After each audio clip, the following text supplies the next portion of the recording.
네, 오늘 우리가 함께 볼 하나님의 말씀은 룻기 2장 17절에서 23절까지의 말씀입니다. 룻기 2장 17절에서 23절까지의 말씀을 제가 봉독하고 23절은 함께 읽도록 하겠습니다. 하나님의 말씀입니다. 룻이 밭에서 저녁까지 줍고 그 주운 것을 터니 보리가 한 에바쯤 되는지라 그것을 가지고 성읍에 들어가서 시어머니에게 그 주운 것을 보이고 그가 배불리 먹고 남긴 것을 내어 시어머니에게 드리매 시어머니가 그에게 이르되 오늘 어디서 주었느냐 어디서 일을 하였느냐 너를 돌본 자에게 복이 있기를 원하노라 하니 룻이 누구에게서 일했는지를 시어머니에게 알게 하여 이르되 오늘 일하게 한 사람의 이름은 보아스니이다 하는지라 나오미가 자기 며느리에게 이르되 그가 여호와로부터 복 받기를 원하노라 그가 살아있는 자와 죽은 자에게 은혜 베풀기를 그치지 아니하도다 하고 나오미가 또 그에게 이르되 그 사람은 우리와 가까우니 우리 기업을 물을 자 중에 하나이니라 하니라 모압 여인 룻이 이르되 그가 내게 또 이르기를 내 추수를 다 마치기까지 너는 내 소년들에게 가까이 있으라 하더이다 하니 나오미가 며느리 룻에게 이르되 내 딸아 너는 그의 소녀들과 함께 나가고 다른 밭에서 사람을 만나지 아니하는 것이 좋으니라 하는지라. 함께 읽겠습니다. 이에 룻이 보아스의 소녀들에게 가까이 있어서 보리 추수와 밀 추수를 마치기까지 이삭을 주우며 그의 시어머니와 함께 거주하니라. 아멘. 네, 오늘은 은혜의 반응이라는 제목으로 본문에 기록된 하나님의 말씀을 여러분께 풀어서 뜻을 찾아 전달해 드리도록 하겠습니다. 제가 집례한 결혼식 중에 전에도 한번 소개해 드린 결혼식이 있는데 제가 그때 30대였는데 40대 후반에 있는 집사님, 싱글이셨던 집사님을 첫 결혼입니다. 첫 결혼을 주례한 적이 있습니다. 제가 그렇게 말하는 거는 그 메리지 라이센스를 받으러 갔는데 첫 번째 질문이 몇 번째냐고 물어보더래요. 40대 후반이라서. 근데 첫 번째입니다. 그 집사님은 막내였고 그 어머니 집사님께서 참 다 결혼을 했는데 이제 막내가 한 명이 남아서 이제 80대가 바라보시는지 넘었는지 했던 아주 연로하신 집사님이셨습니다. 결혼할 기미가 없을 때 참 많은 걱정을 하셨습니다.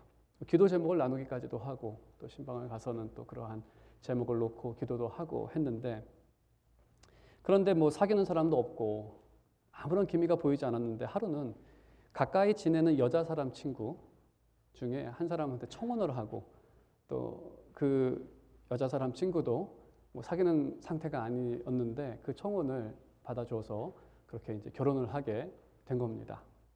그래서 그 어머니 집사님이 너무 기뻐가지고 막내가 드디어 이제 결혼을 하게 돼서 너무 기뻐서 뭐 하나님께 감사하고 교인들에게 기도해 주셔서 감사하다고 뭐 저를 포함한 많은 교인들에게 정말 감사하다고 기도해 주셔서 그리고 결혼을 해준 그 신부에게 시어머니가 며느리에게 내 아들과 결혼해 줘서 너무 고맙다고. 당연히 이 너무나 기뻐서 나오는 자연적인 반응이겠죠. 그 집사님이 뭐 이렇게 겉으로 그 자신의 감정을 이렇게 표현하셨던 분은 아닌데 확실히 그러한 그 일 앞에서는 결혼식 날 정말 웃음이 끊이지 않는 그러한 모습을 보았습니다. 기쁨의 반응은 자연적입니다. 자연이 나오는 거죠. 그런 상황에서 누가 기뻐 아니할 수 있겠습니까?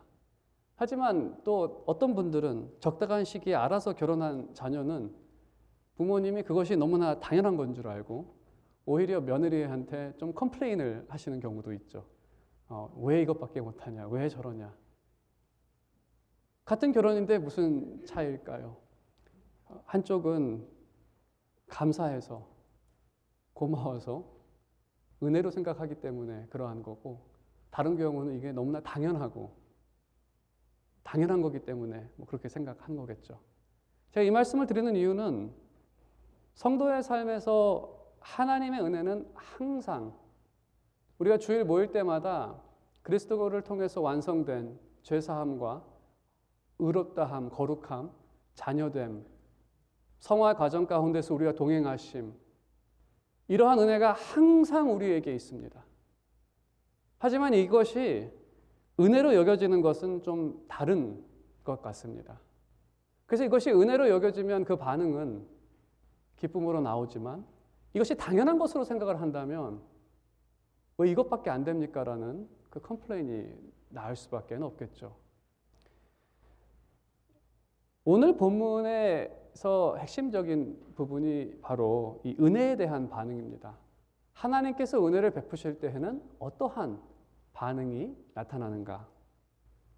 이 말씀을 여러분께서 들으시면서 제 바람은 한번 자기 자신의 삶을 점검해 보시고 나에게 은혜가 없었다라고 한다면 하나님께 그 은혜를 간구할 때 그 풍성하신 그 인자하심을 따라서 여러분에게 이미 베풀어 주셨던 그 은혜를 깨닫게 하실 것이라 믿습니다. 여러분 모두가 그 은혜를 깨닫고 경험하며 정말 이 합당한 반응들이 나타나기를 여러분의 가정 가운데 각 개인에게 나타나기를 바라는 마음으로 오늘 본문의 말씀을 전하도록 하겠습니다. 17절을 보게 되면 룻은 이삭을 줍고 타작을 합니다. 여기서 타작이라는 것이 이제 떠니로 한 단어로 표현을 하고 있는데 당연히 이게 이 한 에바에 대한 다양한 연구가 있습니다. 최소 30파운드로 보는 분들이 계시고 최고 50파운드까지 보는 분들도 계십니다.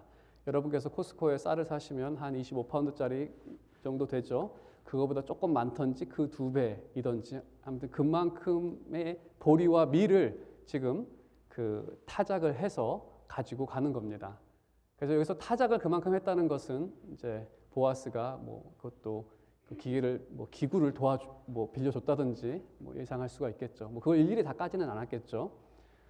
그렇게 하고 이제 이것을 들고 마을로 들어갑니다. 밭에서 이제 마을로 이동을 한 거겠죠.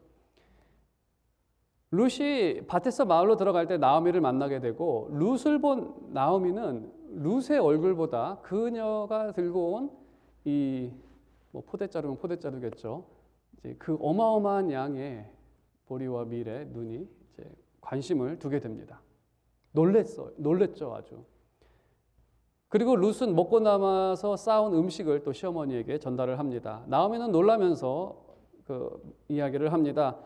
어디서 일을 하였느냐? 너를 돌본 자에게 복이 있기를 원하노라. 어디서 주웠느냐부터 시작이군요. 어디서 놀라서 하는 말입니다. 너무나 놀라서. 그리고 그 밭 주인을 축복합니다.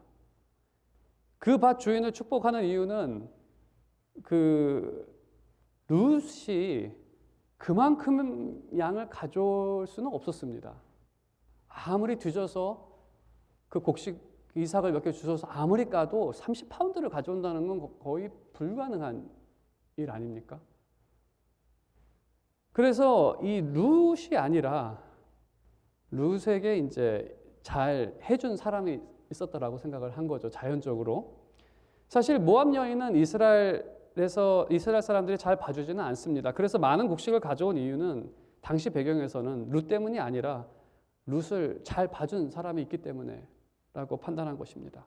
그래서 룻에게 수고했다는 말을 먼저 하는 것이 아니라 우리 상식적으로는 그렇게 가져오면 야 이거 들고 오는데 수고했다라든지 룻에 대해서는 수고했다는 말은 없고 그 밭 주인을 이제 축복을 하게 되는 거죠. 근데 이게 좀 섭섭하게 현대인의 귀에는 좀 섭섭한 말로 들릴 수는 있습니다. 하지만 당시 배경을 좀 생각을 하신다면 왜 이렇게 반응하는지 여러분께서 좀 이해해 주시기를 바랍니다. 너무나 기뻐서 그래서 그 주인을 축복한 것이죠. 룻은 그 사람의 이름이 보아스라고 말합니다. 단순하게 이름만 언급한 거 보면 또 나오미가 20절에서 그 사람이 어떤 사람인지를 설명한 것을 보면 룻은 그 사람이 남편 쪽 친척인지는 몰랐던 것 같습니다. 그리고 20절에 나오미가 그 말을 듣는 순간 더 놀라면서 송축을 합니다. 여호와 하나님의 이름으로 송축을 하는데 이 문장이 히브리어로는 상당히 좀 모호한 점이 하나가 있습니다. 모호한 점은 이게 그 이 축복의 대상, 그러니까 송축도 될 수 있고 축복이 될 수가 있는데 대상에 따라서 이게 여호와 하나님을 송축한 건지 보아스를 송축한 건지가 원어상으로는 조금 모호합니다. 그래서 개역 개정의 번역을 따르면 그 여호와로부터 축복받기를 원한다고 그 주인이 그렇게 해석을 했고요. 또 두 번째 가능성은 보아스로 인해서 여호와 하나님께 송축한다라고도 번역을 할 수가 있습니다. 그래서 이제 제가 이 말씀을 드리는 것은 이것을 이제 해결할 수 있는 방법은 없고요. 20절을 기록한 사람의 의도는 이 앞부분의 문장보다 뒷부분의 문장입니다. 안 그랬다면 앞부분의 문장을 조금 더 우리에게 클리어하게 기록을 했을 것입니다. 하지만 20절에서 가장 클리어한 부분은 여호와 하나님께서 산자와 죽은 자에게 은혜를 베풀었다라는 그 사실은 확실하게 전하고 있습니다. 20절에서. 그게 20절의 핵심입니다. 여호와 하나님께서 그것을 하셨기 때문에 여호와 하나님을 찬양한 건지 보아스를 찬양한 건지 좀 불투명하지만 확실한 것은 이 여인이 기뻐한 이유는, 이렇게 송축한 이유는 여호와 하나님께서 죽은 자와 산자와 죽은 자에게 은혜를 베풀어 주셨기 때문입니다. 그 하나님께서 살아있는 자에게 은혜를 베풀었다는 것은 바로 나오미와 룻에게 먹을 것을 주셨다라는 의미를 담고 있습니다. 그렇다면 여호와 하나님께서 죽은 자에게는 어떤 은혜를 베푸셨습니까? 여호와 하나님께서 죽은 자에게 베푸신 은혜는 엘리멜렉 가문의 헤세드의 은혜를, 여기서 은혜가 헤세드인데 그 은혜를 그치지 않았다는 겁니다. 엘리멜렉은 죽었습니다. 하지만 그에 대한 약속, 모든 이스라엘에게 함께 받은 그 약속, 아브라함을 통해서 주신 그 약속, 너에게 땅을 주고 자녀를 주고 복의 근원이 되게 하겠다라는 그 약속을 이미 엘리멜렉은 죽었는데 그 가문을 위해서 은혜를 베푸신다라는 의미가 담겨져 있는 거죠. 엘리멜렉은 그 은혜를 버렸습니다.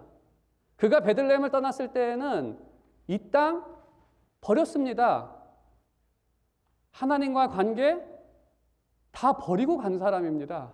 하지만 하나님께서는 그 약속을 잊지 않으신 거죠. 버리지 않은 거죠. 그리고 나오미가 지금 이 벌어지는 일을 통해서 안 것은 그 하나님께서 약속하신 은혜를 정말 그 엘리멜렉의 그 분깃을 주겠다라는 그 고백이 담겨져 있는 것이죠. 참 놀라운 고백입니다. 그러면서 이제 나오미가 이렇게 고백한 이유에 대해서 그 보아스가 우리 기업 물을 자이기 때문에 자 중에 하나, 가장 가까운 기업 물을 자는 아닌데 그래도 기업 물을 자 중에 하나이기 때문이라고 말합니다. 여기서 기업 물을 자라는 단어는 이제 고엘이라는 단어인데요. 그 고엘이라는 단어가 한국말로 번역할 때에는 똑같은 단어는 없습니다. 그런 역할을 하는 요즘 시대에 책으로 가까운 단어가 보호자가 가장 가까운 단어이긴 한데 그것도 충분히 이 고엘을 담지 못해서 그래서 고엘이 어떠한 일을 하는 사람인지를 제가 설명을 해드리겠습니다. 그러면 여러분이 그거에 해당되는 사람이 어떤 사람일까는 여러분께서 그냥 생각하시면 좋을 것 같습니다. 고엘에게는 구약 성경에 의하면 5가지의 책임이 있습니다. 첫 번째 책임은 친척의 기업을 지켜줘야 합니다. 하나님께서 나눠주신 그 분깃이 각자 그 기업이 잘 활용되고 각자 잘 배당되도록 그거를 지키는 역할이 있습니다. 두 번째 역할은 자기의 친척 중에 한 명이 종으로 팔려갈 때 7년 희년마다 그에게 자유를 줘야 하는데 그거를 아무 가족이 아니고 고엘이 하는 겁니다. 하나님께서 딱 지정을 해주셨습니다. 고엘이 돈을 내서 그 종된 친척을 사와서 자유를 주라. 그래서 고엘의 두 번째는 자유를 주는 것이고 세 번째 고엘이 해야 하는 것은 살인을 당한 친척 중에 살인을 당하면 그 범인을 잡아올 책임이 고엘에게 있습니다. 네 번째 책임은 그 피해를 당한 가족을 위해서 배당금을 받아내야 되고 그 가해자한테 그 피해 금액을 가족에게 전해줘야 합니다. 고엘의 5번째 책임은 친척이 참여하는 재판이 공의롭게 이루어지도록 그것을 감독해야 합니다. 이것이 고엘이 해야 하는 5가지의 책임입니다. 그래서 이러한 책임을 갖는 사람이 사실 현대 사회에는 없기 때문에 이것을 그대로 번역하는 게 쉽지는 않습니다. 뭐 가장 가까운 게 뭐 보호자 정도겠죠. 그래서 고엘은 이 5가지 일을 합니다. 이렇게 고엘 제도가 있는 것은 당시에는 정부 중심 체제가 아니고 가족 중심 체제로 사회가 형성이 되었기 때문에 모든 사람들의 안녕과 평안을 위해서 하나님께서는 고엘이라는 제도를 이스라엘에게 주신 것입니다. 그리고 그 제도를 통해서 모든 사람들을 보호하시는 것이죠. 하지만 아무리 고엘 제도가 있다 하더라도 모든 사람들이 자신이 고엘이기 때문에 그것을 신실하게 따르겠다라고 하는 사람은 없었습니다. 하나님의 말씀을 어기고 죄에 대한 문제는 이스라엘 안에서 지속적으로 나타난 문제였기 때문에 본인이 아무리 고엘의 책임이 있다 하더라도 그 가족을 위해서 뭐 자신의 돈을 줘서까지 자신의 친척을 이렇게 종된 친척을 사오고 하는 그러한 신실한 고엘은 참 찾기가 어려운 이스라엘의 어떤 불신앙의 역사를 생각해 본다면 고엘의 책임을 하는 사람이 그렇게 많지 않았다라고 판단해 볼 수 있고요. 그래서 그러한 배경이 있기 때문에 그러한 제도가 있다가 하더라도 나오미는 크게 기대한 것 같지도 않고 특히 본인에게는 모함 여인 며느리까지 있기 때문에 고엘이 나를 위해서 뭔가를 해줄 거라는 그러한 기대를 한 것 같지는 않습니다. 전반적인 이 룻기의 배경에서 본다면. 하지만 보아스는 헤세드를 베푸는 사람입니다. 그 말은 조건 없는 은혜를 베푸는 사람. 며느리가 모함 여인임에도 불구하고 보아스는 그에게 많은 양식을 주고 또 그에게 선을 베푼 것이죠. 그래서 이러한 것을 나오미가 보게 되었을 때 고엘 제도를 통해서 하나님의 은혜를 기대할 수 있게 되는 거죠. 그 사람이 우리의 고엘이 됨이라. 내가 이렇게 기뻐하는 것은 그 사람이 우리에게 고엘이 됩니다. 하나님께서는 우리를 버리지 아니하셨구나. 그리고 증표가 룻이 가져온 곡식과 음식이 된 것이죠. 우리가 여기서 이제 뭐 여기 이야기는 충분히 여러분께서 어떠한 배경에서 이러한 그 발언과 내용들이 대화가 이루어졌는지 이제 알게 되셨으니까는요. 여기서 나오는 반응들을 한 가지씩 묵상하겠습니다. 먼저 은혜에 대한 반응을 묵상한다면 첫 번째는 하나님께서 하신 일에 대한 감사입니다. 감사.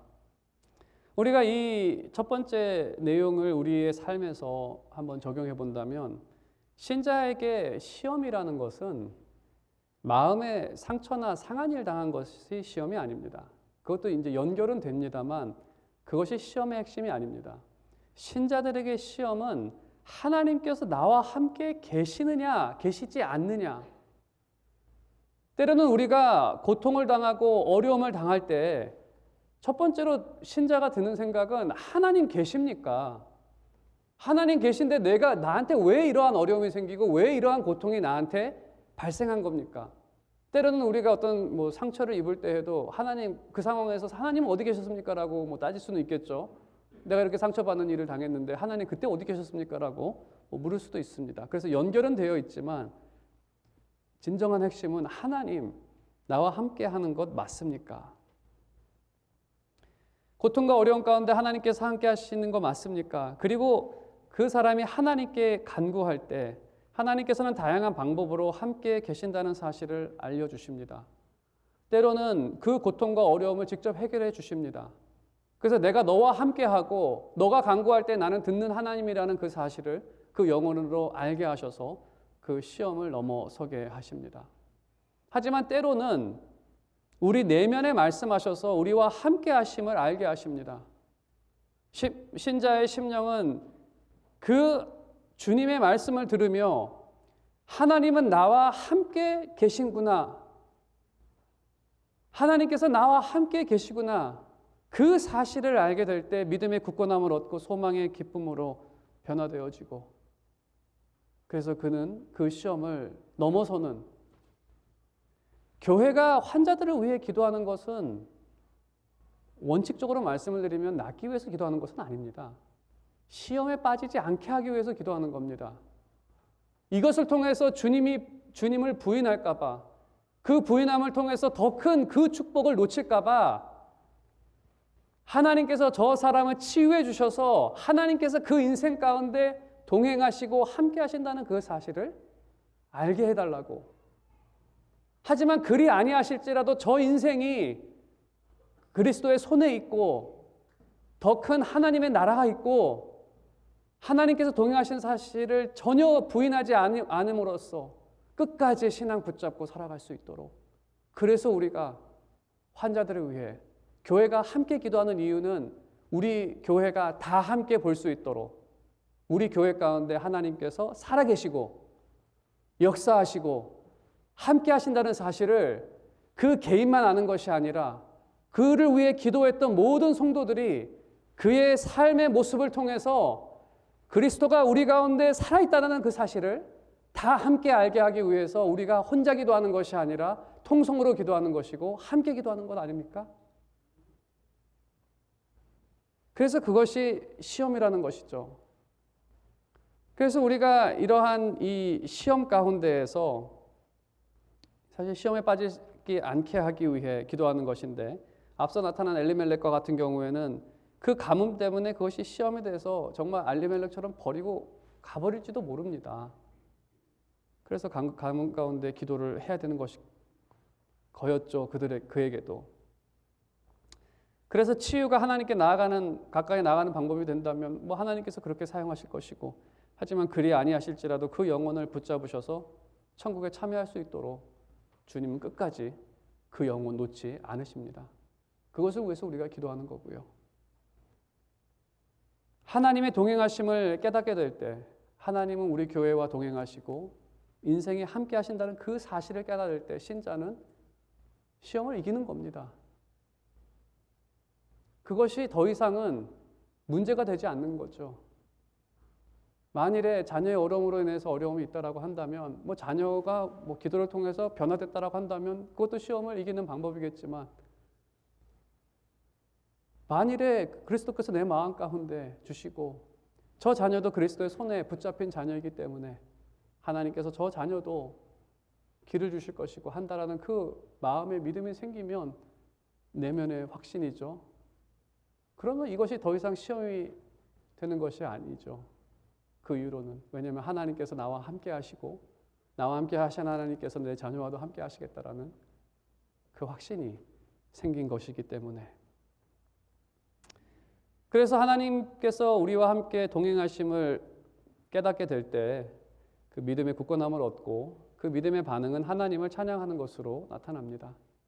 우리가 뭐 예를 들어서 물질적인 축복에 대해서도 생일을 맞이할 때마다 우리는 기억해야 하는 것은 1년 동안 하나님께서는 우리를 먹이시고 입히시고 영육간에 필요한 것을 다 채워주셨다라는 그러한 사실을 기억해야 합니다. 그래서 제가 무엇보다도 생일날에는 감사헌금을 하라는 이유가 그거를 해야 여러분께서 기억하실 거 아닙니까? 내가 왜 이거를 내는지.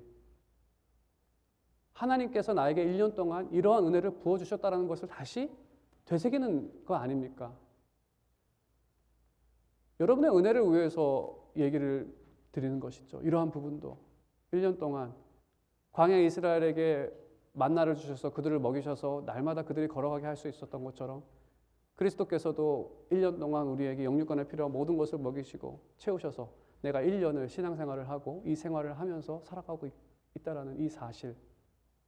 하지만 우리가 하나님 앞에 드려야 할 가장 큰 감사와 찬양의 기도 제목은 무엇보다도 그리스도를 통해 주신 은혜, 죄사함과 거룩함과 자녀됨과 이제는 하나님을 아바 아버지라 부르면서 기도하며 그 안에서 응답을 받고 살아가는 이러한 모든 삶, 이러한 모든 은혜를 깨달을 때 가장 높은 하나님께 찬양을 드리게 되고, 그래서 우리의 가장 큰 감사의 제목은 그리스도를 우리에게 고엘로 주신 것, 그분이 우리의 고엘이 되셨기 때문에 우리의 분깃이 그분이 지켜주시고, 우리가 죄로 인해서 종되었을 때 우리를 자유를 주셨고, 또 모든 것이 여러분의 삶이 항상 주 안에서 보호받을 수 있도록 그래서 우리가 하나님께 그러한 감사를 드립니다. 두 번째 반응에 대해서 생각을 해본다면 그 21절과 22절 마지막에 보게 되면 이렇게 나오미가 얘기를 합니다. 룻을 바라보면서 다른 사람을 만나지 않는 것, 사람을 만나지 아니하는 것이 좋으니라 하는지라. 이게 왜 사람을 만나면 안 된다는 건지 여러 가지 추측을 하실 수 있겠지만 때로는 제가 좀 표현이 좀 그래도 그냥 원어를 그대로 사용하면 안 됐을까라는 아쉬움이 있는 구절 중에 하나입니다. 같은 단어가 앞선 부분에서 두 번 더 언급이 되는데 첫 번째로는 건들지 말라라는 단어로 번역을 했고 두 번째는 책망하지 말라라는 단어로 번역을 했습니다. 세 번째 똑같은 단어를 만나다로 번역을 했습니다. 개역개정에서는. 직역에서 말씀을 드리면 폭행입니다. 너가 밭에서 사람들에게 폭행을 안 당하는 것이 좋으니라. 당연한 말이죠. 어떤 희롱이나 폭행을 당하지 않는 것이 좋다라고 지금 말하고 있는 겁니다. 조금 적나라하지만 그게 히브리어 원래 의미이기 때문에 가서 이제 구타를 당하지 않으면 좋겠다. 그런 비슷한 내용입니다. 많은 것을 생각해 볼 수 있겠지만 21세기를 살아가는 우리의 관점에서는 근데 여기서 그냥 한 포인트만 여러분께 말씀을 드린다면 밭에 나갈 때하고의 대화를 비교해 본다면 룻의 안전을 조금 더 챙긴다는 그러한 의미가 포함이 되어 있습니다. 이전보다는 지금의 룻이 더 귀한 존재가 된 것이죠. 전에도 귀하게 봤을 거라고 생각합니다. 하지만 지금은 은혜를 받은 이후에는 이 룻이 정말로 귀한 존재가 된 것이죠. 그래서 너는 소녀들을 꼭 붙어 다니고 너가 다른 사람에게 피해를 입지 않는 것이 좋겠다라고 말을 합니다. 은혜의 두 번째 반응은 그 은혜를 전달한 룻을 귀하게 여깁니다. 하나님께 찬양하고 룻을 귀하게 여기는 모습. 우리가 얻은 구원을 생각하면 우리는 그리스도를 귀하게 여기게 됩니다. 그리스도를 사랑하게 되고 그의 이름과 영광을 위해 살아가도록 노력합니다. 하지만 우리는 그리스도의 그 구원을 전달한 교회에 세운 직분을 귀하게 여깁니다. 제가 직분을 귀하게 여긴다는 의미는 직분자가 아니라 직분을 귀하게 여긴다는 겁니다. 교회가 2000년 동안 있는 동안에 교회 안에는 늘 직분이 있었습니다. 두 가지 직분이 있는데 목양하는 직분과 섬기는 직분, 그거를 이제 장로와 집사의 직분이라고 얘기를 합니다. 그리고 시대마다 하나님께서는 그 직분을 감당할 분들을 이제 참여시켜서 그 직분을 감당하게 했고 2000년 동안 그 직분은 항상 교회 안에 있었습니다. 저도 그 직분의 혜택을 받은 사람입니다. 저도 누군가의 양육을 받았고 복음을 전해 들었고 또 누군가의 섬김을 받은 그러한 사람이고 또 지금은 또 그 직분에 참여해서 그 일을 지속적으로 하고 있습니다. 주님께서는 때를 따라 그 직분에 맞는 사람들을 직분에 참여시키십니다. 그들이 하는 일은 그 직분이 하는 일은 이것입니다. 말씀, 목양, 구제, 섬김과 기도의 사역으로 그리스도의 은혜가 모든 성도들에게 전달되도록 수고합니다. 당연히 당회는 말씀과 목양 그리고 섬기는 분들은 구제와 섬김 그리고 모든 분들은 기도를 통해서 이 일을 감당합니다. 당연히 혼자 하는 건 아닙니다. 그래도 동역자가 있고 함께하기 때문에 이 일이 그렇게 힘든 일은 아닙니다. 무엇보다 주님께서는 그들의 기도를 들으시고 은혜를 주십니다.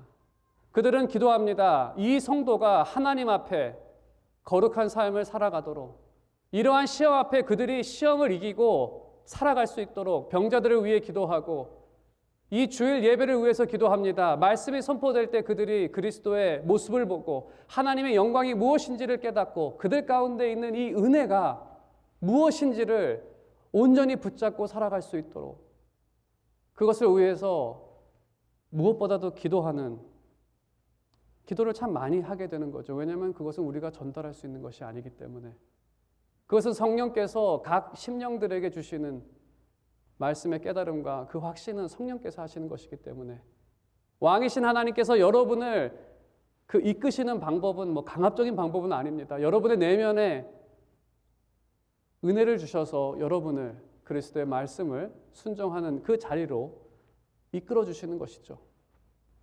그것을 위해서 직분자가 할 수 있는 것은 기도가 우선인 것이죠. 아무리 섬겨도 아무리 말씀을 전해도 하나님께서 은혜 주시지 않으면 이러한 사역이 정말 효과적으로 나타날 수는 없기 때문에, 그래서 기도를 우리 직분자분들이, 특히 이제 우리 권사님, 저희 교회는 이제 권사라는 그런 직분도 있어서 열심히 하시는데, 저희 교회를 제가 봤을 때 평균적으로 가장 많이 기도를 하시는 분들은 권사회인 것 같습니다. 권사회 분들이 다른 분들도 열심히 하십니다. 집사회도 그렇고 당회도 그렇고. 하지만 권사회가 가장 많이 하는 것 같습니다. 제가 그렇게 말씀을 드리는 이유는 권사님들하고 얘기를 해보면 확실히 뭐 제가 일부 예배 때 기도도 들어보지만 본인이 기도를 열심히 하고 안 하고는 확실히 기도에서 나옵니다. 그리고 본인이 그 환자를 위해서 기도하면 그 환자에 대한 관심이 있지 않겠습니까? 본인의 기도가 응답이 됐는지, 응답이 되지 않았는지, 응답이 됐다면 어떻게 됐는지, 이런 것을 가장 그래도 잘 아시는 분들이 권사님이시더라고요.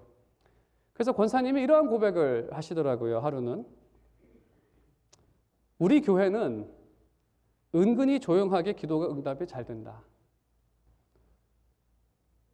조용하게라는 것은 우리가 되게 선전도 안 하고 이렇게 좀 간증을 하는 그러한 거를 좀 많이 하지 않아서 그런가라는 그런 생각도 들고요.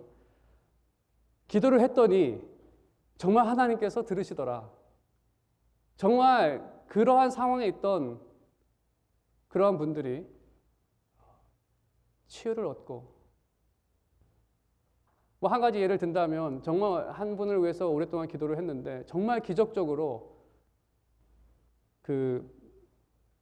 무슨 이식 수술이죠? 갑자기 콩팥인데 그걸 다른 말로 하면 죄송합니다. 제가 한국말이 그렇게 좋지는 못해서 키드니 트랜스플란트를 기적적으로 받게 되는 그러한 일들이 있었고, 그것으로 인해서 그 기도를 했던 분들은 정말 하나님께 감사하고 하나님이 우리와 함께 하시는 거라는 것을 같이 누리게 됐던 그러한 경험. 뭐 저도 너무나 기뻤죠. 그분과 함께. 신장이군요. 신장 이식 수술 받아서 정말 너무나 기쁜 일이었죠. 정말 감사한 것은 교회의 기도를 들으시는 하나님께서는 항상 모든 성도들에게 은혜를 전달하십니다.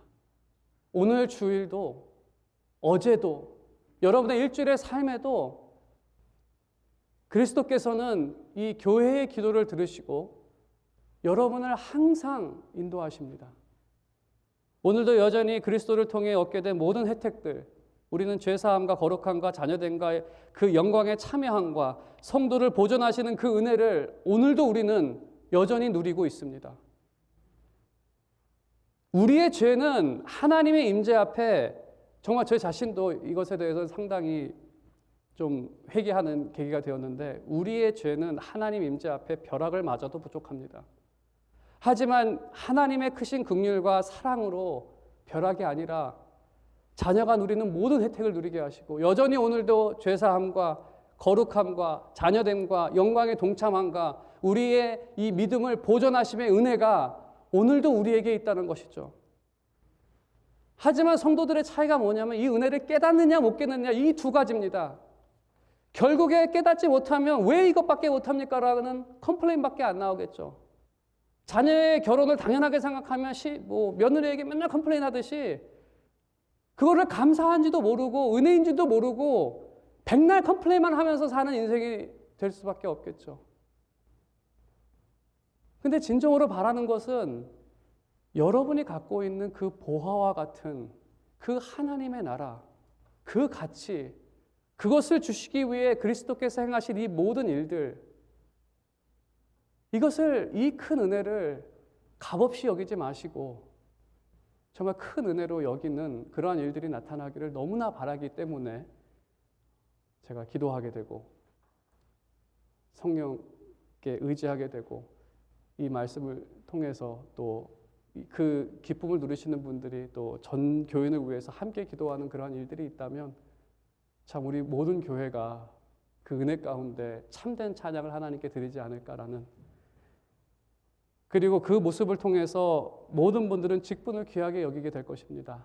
이것을 위해서 기도하고 이것을 위해서 말씀을 전하며 이것을 위해서 교회를 봉사하는 그 직분이, 그 직분에 참여하는 분들도 이것이 귀하다고 직분을 여기고 또 이 직분을 바라보는 분들도 참 이 직분이 귀한 직분이라고 고백하는 그러한 일들이 교회 안에서 그 은혜의 반응으로 일어날 것이다라고 제 생각이 아니라 일어납니다. 나오미의 삶에서 일어났던 것처럼. 나오미가 1장과 2장을 비교해 보면 1장 마지막에는 컴플레인을 하죠. 나를 나오미라 부르지 말라, 말하라 하라. 나는 쓴 인생을 살고 있고 이것이 다 하나님 때문이라고 원망을 합니다. 하지만 2장에서 그 은혜가 그에게 비춰졌을 때 하나님께 찬양을 돌리고 또 감사하는. 이제 세 번째 반응 보겠습니다. 23절에 이제 결말입니다. 2장에서 결말을 이렇게 맺습니다. 그의 시어머니와 함께 거주하니라. 보통 이제 이야기가 끝날 때 마지막 문구는 그 둘은 행복하게 살았답니다. 이렇게 끝나죠. 만일에 그런 이야기처럼 이것을 이제 이해를 한다면, 그래서 룻과 시어머니는 배불리 따뜻하게 먹으면서 행복하게 살았답니다라고 끝나면, 아마 드라마가 그렇게 끝난다면 아마 여러분께서는 그 드라마 제작자들한테 시위를 할 겁니다. 우리가 기대했던 결말이 이게 아니라고 그러겠죠, 여러분들은. 이게 우리가 기대했던 결말은 아니죠. 좋은 집 안에서 날마다 배불리 먹고 특별한 걱정 없이 사는 거, 이것이 결말이라고 생각을 하십니까? 딱 봐도 3장 4장이 있으니까 결말은 아니겠죠. 이것이 최종 결말이 아니죠. 뭔가 어색하지 않습니까? 사실 우리가 원하는 결말은 룻의 마지막 안식처는 시어머니 집이 아니라 다른 곳이죠. 그러한 여지를 남겨두고 있습니다. 그래서 룻과 나오미는 행복하게 살았습니다가 아니라 룻은 시어머니와 함께 거주했다라고 그렇게 기록을 하죠. 남편이 아니라 시어머니와 함께 살았다.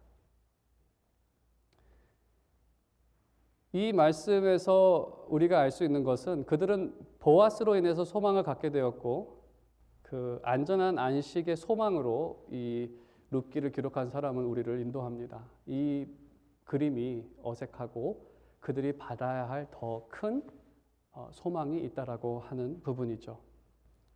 오늘의 은혜로 하나님께서는 약속한 일을 완전하게 이룰 것이라는 것을 그들은 확신하게 된 것이죠. 이 말씀을 적용해서 말씀을 드리면 여러분에게도 그날그날의 은혜가 있습니다. 여러분의 삶에서 은혜가 참 풍성한 날이 있죠. 또 하나님께서 나를 사랑한다는 그 은혜를 더 깊게 깨닫는 그러한 날들이 있었을 것입니다. 그리고 우리는 그날의 은혜로 큰 만족을 얻을 수 있습니다. 하지만 그것이 결말은 아닙니다. 우리가 기도를 통해서 우리의 삶이 건강한 삶을 살고, 또 우리가 기도를 통해서 행복한 가정생활을 하며 자녀들은 기도 가운데서 잘 성장하는, 당연히 이러한 것들도 하나님의 은혜입니다. 하지만 이러한 은혜로 믿는 사람은 더 큰 것을 확신합니다. 이것이 전부는 아니기 때문에. 이것도 은혜이지만 이것이 전부는 아니기 때문에. 마지막 최종 안식, 영원한 안식처가 있기 때문에. 그래서 성도의 삶을 광야로 비교합니다. 어려움이 있는 곳이죠. 하지만 그 광야에서 하나님께서는 우리에게 필요한 은혜를 날마다 주십니다. 이게 진행할 수 있도록 주시는 것이죠. 그리고 어떤 날은 그 엘림의 오아시스처럼, 성경을 보시면 엘림이라는 장소가 등장을 하고 12개의 못이 있다라고 합니다. 아무튼 넓은 12개로 조성된 그런 마실 수 있는, 수영도 하고 놀 수 있는 물이 이렇게 쫙 있다라고 한번 생각을 해 보십시오. 정말 그날의 은혜는 어제보다는 더 큰 은혜였을 겁니다. 하지만 엘림의 오아시스가 그곳에 있다 하더라도 오아시스 밖은 다 광야입니다. 여전히 그들은 내일 또 광야로 나가야 합니다. 오아시스를 떠나서 또 광야를 지나가야겠죠. 내일은 또 어떠한 어려움이 있을지는 알 수 없는, 그렇지만 이 광야 생활 가운데 지속적으로 하나님께서는 그들에게 필요한 은혜를 주십니다. 엘린과 같은 은혜만 주시면 좋겠지만 때로는 그냥 그 하루는 만나만 주시는 은혜, 근데 만나도 사실 큰 은혜인데 그들이 은혜로 여기지 않아서 좀 약하다고 생각을 하는 거죠. 그래서 하나님의 목적은 편안함으로 게으름이 없도록 어려움도 주시고, 또 고통으로 절망하지 않도록 위로하시고, 주님은 오늘도 성도가 넘어지지 않도록 늘 하나님께 간구함으로써 여러분께서 이 신앙생활 가운데 게을러져서 이것이 천국인 줄 알고 그냥 주저하고 이 면류관을 향해 달려가도록 이거를 너무나 편하게는 하지 않는 것 같습니다. 그것도 축복은 아니죠, 사실. 이 땅이 너무나 행복하다면 그냥 그곳에 앉아서 살겠죠. 하지만 우리에게 은혜 주심은, 우리가 은혜를 주시는 것은 우리에게 약속하신 더 큰 은혜가 있기 때문에, 이 세상 그 어떠한 것과도 바꿀 수 없는 그 은혜가 있기 때문에, 우리가 너무나 어려운 상황에 처해 있을 때는 하나님께서 우리를 위로하십니다. 우리가 기도할 때에 우리의 기도를 들어주십니다.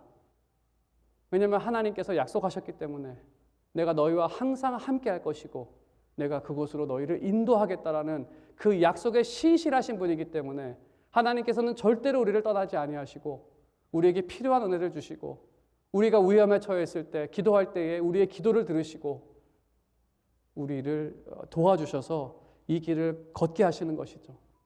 그래서 성령을 통해서 주님이 우리를 인도하시는 목자라는 사실을 우리에게 알리십니다. 인도하심의 은혜를 깨달을 때 신자는 더 큰 완전한 것을 소망하게 됩니다. 오늘의 은혜가 컸다라고 한다면 믿는 사람들은 그렇지, 주님이 나와 함께 하시지, 그렇기 때문에 하나님께서 약속하신 그 큰 은혜도 나의 것이지라는 그 확신 가운데 더 힘차게 면류관을 향해 걸어가는 것 아닙니까? 주님은 우리와 함께 하십니다. 그 보좌에 앉으신 예수 그리스도께서 성령으로 우리와 함께 하시고, 주일에는 성령과 우리를 연합시키사 그 앞에서 주님의 말씀을 듣게 하시고, 또 우리는 그 앞에서 기도를 하며 그 은혜를 맛봅니다. 만일 지금 우리에게 있는 은혜가 좋다는 것을 안다면 그리스도를 만나는 그날은 얼마나 더 좋겠습니까? 그리스도께서 이렇게까지 우리에게 신실하신 고엘로서 지금까지 우리의 삶을 인도해 주셨는데, 그분을 직접 만나는 그날에는 우리의 기쁨이 완전해지겠죠. 그때는 이것을 방해하는 우리의 이 죄악된 육신도 다 이제 색안경을 끼고 보지 않게 될 것이고, 또 우리를 힘들게 했던 주변의 모든 죄의 이 영향을 받는 것들도 다 소멸된 그 상황에서 우리가 그 주님을 바라본다면 우리의 기쁨이 얼마나 더 완전해지겠습니까? 지금도 이렇게 좋은데. 진정으로 이러한 기쁨을 여러분께서 누리기 원하는 마음으로, 또 전달되고자 원하는 마음으로 이 말씀을 우리에게 주셨다고 생각합니다. 오늘 말씀의 결론을 맺도록 하겠습니다. 우리는 은혜에 대한 반응을 살펴봤습니다. 첫 번째로 우리가 우리에게 있는 은혜를 깨닫게 됐을 때, 은혜를 구체적으로 말씀을 드린다면 죄사함과 거룩함과 자녀됨과 또 우리의 성화를 위해서 날마다 거룩한 과정 가운데에서 베푸시는 은혜, 또 성도를 보존하기 위해서 우리에게 주시는 모든 이러한 은혜들을 받고 있으며, 그 은혜를 깨닫게 됐을 때 나타나는 첫 번째 반응은 하나님에 대한 찬양, 두 번째는 그 은혜로 인해서 그리스도를 귀하게 여기고 이 은혜를 전달하고자 하나님께서 세우신 그 직분을 귀하게 여긴다는 것입니다. 세 번째로 나타나는 결과는 그 은혜로 인해서 하나님께서 주실 완전한 안식을 더 확신하고 소망하며 더 기대하며 힘차게 달려간다는 것입니다. 진정으로 바라는 것은 여러분 가운데 이러한 은혜가 여러분들이 이 은혜를 풍성히 깨닫고 또 은혜의 증거들을 다시 한번 기억하며 기쁨 가운데 힘차게 이 길을 걸어가는 믿음의 길을 걸어가는 그런 여러분 모두가 되시기를 주님의 이름으로 축원드립니다.